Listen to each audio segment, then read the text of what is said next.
rainstorm that's bearing down on Gaza, wreaking havoc on a region already struggling with a dire humanitarian crisis.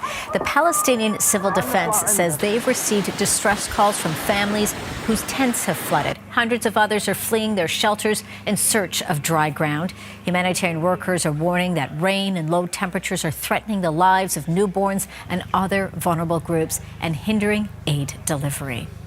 Angie, those neighborhoods filled with the tents of the displaced getting flooded, that's just the start. It's been happening since yesterday, but local media are now reporting that 3 buildings have collapsed as well due to the rainwater.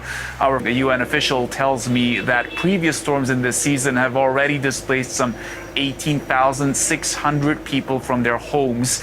I met with families and children, all their children. All the children I met are sick. The mattresses are completely damp. The children have wet clothes on them. It's not possible for them to change clothes because actually most of them have been displaced. And when you're displaced, you very often run with only what you have on your back. Creating health problems. UNICEF worried about hypothermia hitting children, and the Palestinian Health Authority, in fact, saying one has already succumbed to hypothermia overnight. And rainstorm Byron will still be making an impact into Friday, so there could be more yet to come, Angie.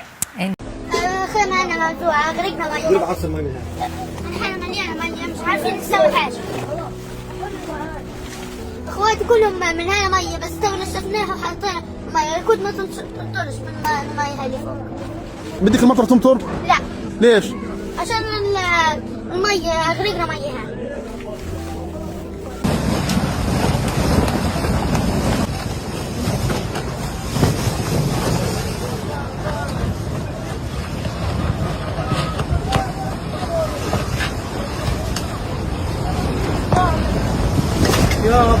الله يهونها الله يهونها